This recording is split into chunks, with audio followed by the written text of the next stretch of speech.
I'm the founder and CEO of ArabNet, a leading provider of events, research, and innovation programs in the Arab region. And it's my privilege to be your host for the event today.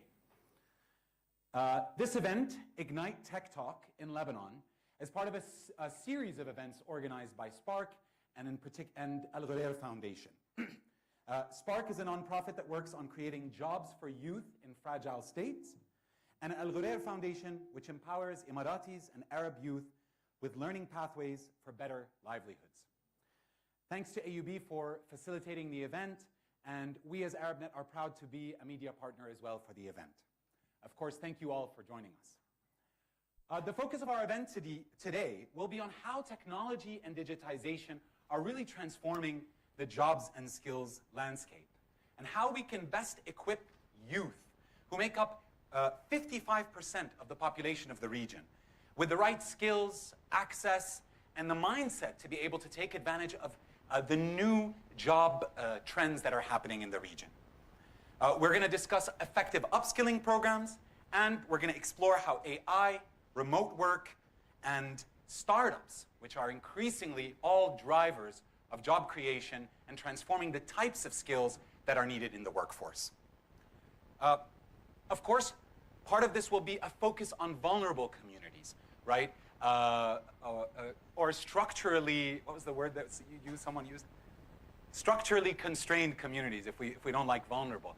But there are many underprivileged communities, refugees, in some instances women, that have much less access structurally to these opportunities. And this will be a key focus as well of our conversation today. So before we kick off, I wanted to get a sense of who's in our audience today. So I'm going to ask you to raise your hand. I'm going to ask you throughout the event to raise your hand at different questions. You are an active participant in our event today.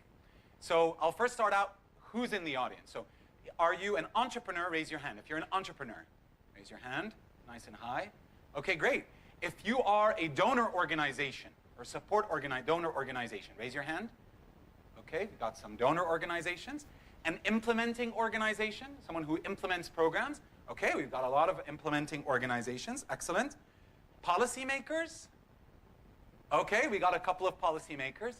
Our state is struggling, so maybe we don't have as many policymakers here. But great, we have such a nice diversity in the room. And so I think this will make our conversation really exciting and dynamic.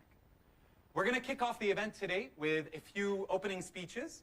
And it's my privilege to invite to the stage Dr. Abdullah Al Ghurair, President of AUB, to say some words of welcome. Please.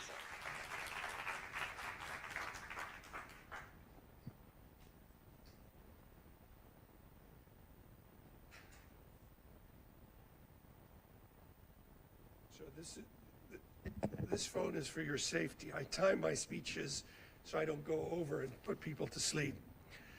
I'd like to welcome folks to the American University of Beirut. It's the Arab region's most significant institution with regard to the flourishing of free speech and the betterment of its peoples, something that sadly is at a premium these days in this part of the world. So AUB is a comprehensive university whose pedagogy is rooted in the liberal model of higher education, even in its professional programs, where we're intensifying our liberal arts ethos.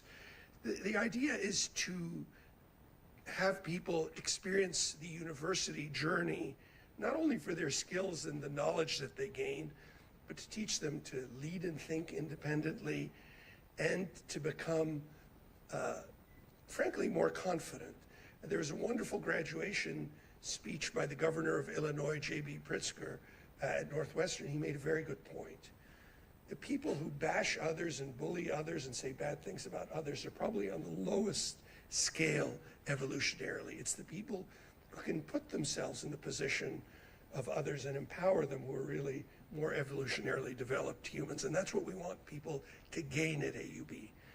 Despite all the challenging circumstances that have faced Lebanon for the entirety of our 157-year history and Lebanon's 102-year-old history, AUB stood shoulder to shoulder. We haven't abandoned ship. On the contrary, we've doubled down.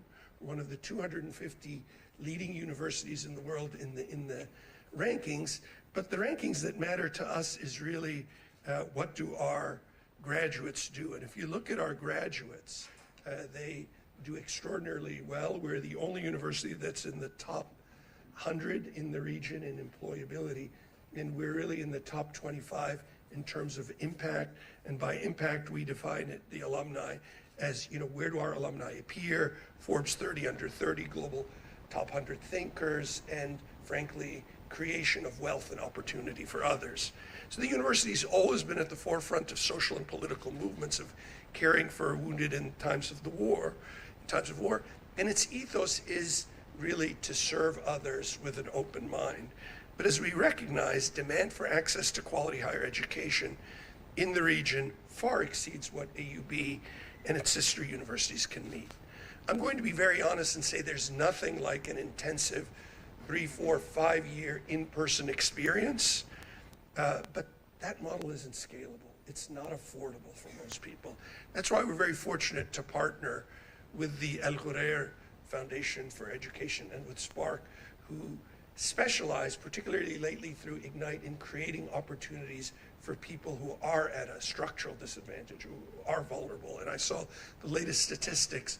Spark has now created almost 24,000 jobs in places where no one else, very few others are trying, which I think is commendable. So in the last couple of years, we've launched AUB Online, and with the generous support of the Abdullah Al Ghurair Foundation for Education, we've launched the AGFE Hub for Digital Learning and Teaching at the Maroun Samhan Faculty of Engineering Architecture. That's what ISAM has been pushing hard. So that's critical because Abdullah Al Ghurair's vision is to strengthen STEM in the Arab world to further empower the youth. He and I met briefly in 2016 at a conference set up by Sheikh Mohammed bin Rashid, in which we discussed the fact that outside of the 6 Gulf states, the rate of return for Arab youth was 4%, by far the lowest in the world, 4 to 4.5%. That's less than half of what it was in Africa, which was over 9% then, and has made substantial gains recently through creation of opportunities. So these units, including ours, span the breadth from learning algorithmic thinking with Python to data science and food security. These are issues and skills that are very relevant for the region. So since we named the school in 2017 the Maroun Samhan Faculty of Engineering and Architecture, and its extraordinarily dynamic dean, Alan Shahadi, and his team at the Al Ghurair Hub have been busy upending the traditional lecture-based STEM programs to make the team-based active learning and design studios the new norm. Here we're deeply committed to experiential learning. We're looking forward to continue to partner. 2 years after that, we launched our Talal and Madiha Zain Innovation Park, which in 4 years has now produced 5 startups that seem to be headed to our partner campus, our twin campus in Paphos. So there's tremendous activity. Look, there is no limit to what the youth of this region can achieve. They use personal devices more than any other region. That's probably a plus and a minus at once. But at the same time, if we don't provide the opportunities for them at scale, then we're doomed to another and another and another lost generation. So I'm really looking forward to learning more from our partners and hearing how we can impact the region. Welcome to AUB. I hope today will be only the beginning of some great things to come. Thank you.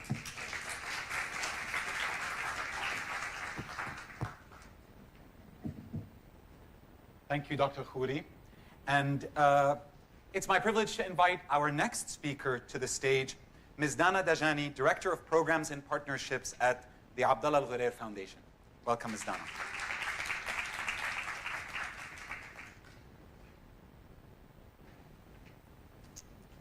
Good afternoon, everyone.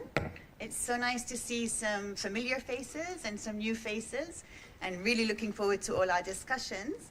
And it's really a pleasure to welcome you all to this timely conference that really helps prepare young people through upskilling in the digital sort of age and digital era. So before I begin, I'd like to thank Spark for their invaluable collaboration in bringing this conference to reality. And I would also like to extend our gratitude to AUB for hosting us today, and in particular, Dr. Fadl Khouri for joining us despite your very busy schedule, so we appreciate it. Our partnership with AUB started back in 2015. It's not a new one, very long-standing. And together we achieved significant milestones, including the timely launch of the Abdullah Al Ghurair Hub for Digital Teaching and Learning in 2019. We've been working so hard on that. So it's really been an experience that has, since the launch, transformed the learning experiences of countless learners, and they offered contextual, high quality and accessible online learning. We're looking forward to it to expand regionally even more, and really focusing on the STEM fields as well as other relevant fields, as Dr. Fadlo mentioned. The way that the hub has been working is to really cater to the emerging needs of the market in the region, and really getting the private sector to be on board, which is something that is so needed in this time and age. The hub work today is more relevant and more important than ever before, as we mitigate the challenges that are brought by the advancement of technology. So the advancement of technology has also brought great job opportunities. It's opened up new markets for work and advanced economic growth. But, however, these opportunities come with significant challenges as well. So one of the challenges that we're looking at is the changing landscape of jobs and skills that are rapidly evolving. So youth will really need to adapt to the new technologies, digital literacy, to really remain competitive in this changing market. So basically with the unemployment rates in the MENA region being so high, 26% of our youth are unable to secure meaningful employment. So the data is quite concerning, considering that half of the population in the region are youth. So technology continues to rapidly advance and rapidly change, and we need to be able to help young people acquire the necessary skills to adapt and succeed in this changing economy. So therefore, we need to look at how can we maximize youth's untapped potential, particularly in entrepreneurship, innovation, and development. So as enablers in this space, both with our partners, we believe it's imperative to prepare youth with the skills, knowledge, and mindset needed to partake in this competitive economy. So these principles have guided us well at the Abdullah Al Ghurair Foundation, as well as the Abdulaziz Al Ghurair Refugee Education Fund, both of which we've been successful, alhamdulillah, in reaching over 150,000 young people in the region to date. So we adopt a strategic and outcome-driven approach. It enables us to work with our partners to learn, to share knowledge, and to innovate. It encourages